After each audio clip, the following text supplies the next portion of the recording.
বর্তমান সময়ে দেখা যাচ্ছে সোশ্যাল মিডিয়ায় বিভিন্ন ভুয়া খবর ও অপপ্রচার যেটা ভোটারদের অনেক অনেক প্রভাব ফেলছে, এটা আপনার মতে কি ধারণা? দেখুন, গুজবকে কোনোভাবে ঠেকানো সম্ভব নয়। পৃথিবী জুড়ে গুজব চলছে, শুধু বাংলাদেশে না। পৃথিবীতে যেই জিনিসটা চলছে সেটি বাংলাদেশে একটি মহামারী আকার ধারণ করেছে।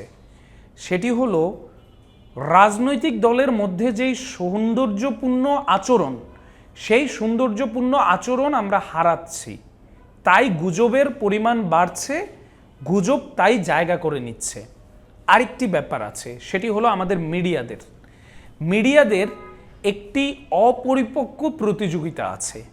তারা একটা রেস লেগেছে, কার আগে কে নিউজ দিবে, হোক সেটি ভুল, হোক সেটি গুজব। কিন্তু ভিউয়ার্সের দৌড়ে, অর্থাৎ আমরা ভিউয়ার্স পাওয়ার জন্য অথেন্টিক নিউজের চেয়ে কোন নিউজটা বেশি মানুষ খাবে, এটির সাথে আমিও জড়িত, আপনিও জড়িত, আমরা সকলেই জড়িত।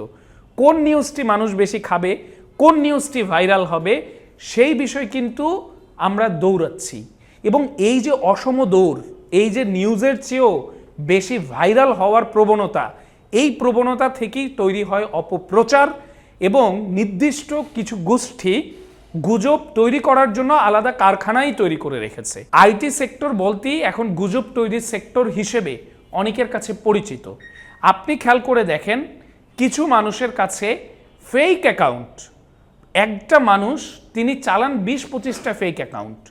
এর বিরুদ্ধে নতুন যে সরকার আসবে, বর্তমান সরকারের কাছে আমার আহ্বান নেই, কেননা একেবারেই নির্বাচন চলে এসেছে, লাস্ট সময়, এখন আর কিছু করা সম্ভব নয়। তবে আগামী সরকারের কাছে আমার একটি বিনয় অনুরোধ থাকবে। আমি একজন মিডিয়ার ব্যক্তি হয়ে বলছি, যদি কোনো মিডিয়া ভাইরাল হওয়ার জন্য, যদি কোনো মিডিয়া ইচ্ছাকৃতভাবে অপপ্রচারে লিপ্ত হয় শুধুমাত্র ভিউয়ার্স পাওয়ার জন্য, তাহলে ওই মিডিয়ার বিরুদ্ধে ব্যবস্থা নেওয়ার একটা আইন যেন সরকার করে। আবার ধরুন, কিছু টেলিগ্রাম গ্রুপ আছে, যেই গ্রুপে আপনি রাজনীতি করেন, আপনার 10-12টি টেলিগ্রাম গ্রুপ থাকতে হবে। ওই গ্রুপে 20-30 জন করে মানুষ আছে। ওই মানুষদেরকে আপনি একটা মেসেজ করে দেন, একটা পোস্টের লিঙ্ক পাঠান, একটা মেসেজ করে দেন, তোমাদের যত ফেক অ্যাকাউন্ট আছে এখান থেকে যে ওকে গালিগালাজ করো।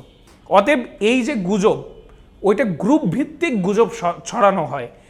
বক্তব্যকে কাটসাট করে এর সাথে ওর ছবি লাগিয়ে, কিংবা ফর্মাল একটা অনুষ্ঠানের ছবি, ধরুন যে কোনো একটা ফর্মাল অনুষ্ঠানের ছবি, সেটিকে বলা হচ্ছে যে তাহলে ওর সাথে ওর কেন ছবি আছে, সেটিকে একটা ভিন্ন একটা রূপ দেওয়া হচ্ছে।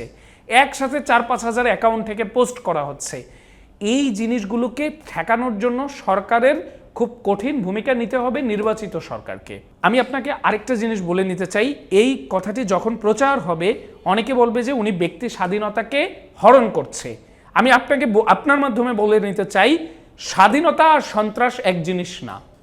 আপনি স্বাধীনতা নিয়ে সন্ত্রাসী করবেন, ওইটাকে স্বাধীনতা বলে না। স্বাধীনতা ততক্ষণই স্বাধীনতা যতক্ষণ সেটা অন্যের জন্য হ্যাম্পার না হচ্ছে, হার্মফুল না হচ্ছে। আপনি যেটা করছেন সেটা অন্যের জন্য হার্মফুল হচ্ছে, অতএব ওইটা স্বাধীনতা না, ওইটা সন্ত্রাস। আর সন্ত্রাস দমনে আমি বলতে চাই, এটা গুজব না, এটার নাম দেওয়া উচিত অনলাইন সন্ত্রাস। অনলাইন সন্ত্রাস দমনে আগামী নির্বাচিত সরকার যেন কঠোর থেকে কঠোরতম আইন করে, সেটি জনগণ, আমার আপনার সবার পক্ষ থেকে আমি সরকারের কাছে অনুরোধ জানাচ্ছি। ধন্যবাদ সবাইকে আমাদের সাথে থাকার জন্য। পরবর্তী পর্ব দেখার জন্য আপনাদের সবাইকে স্বাগতম। আসসালামু আলাইকুম।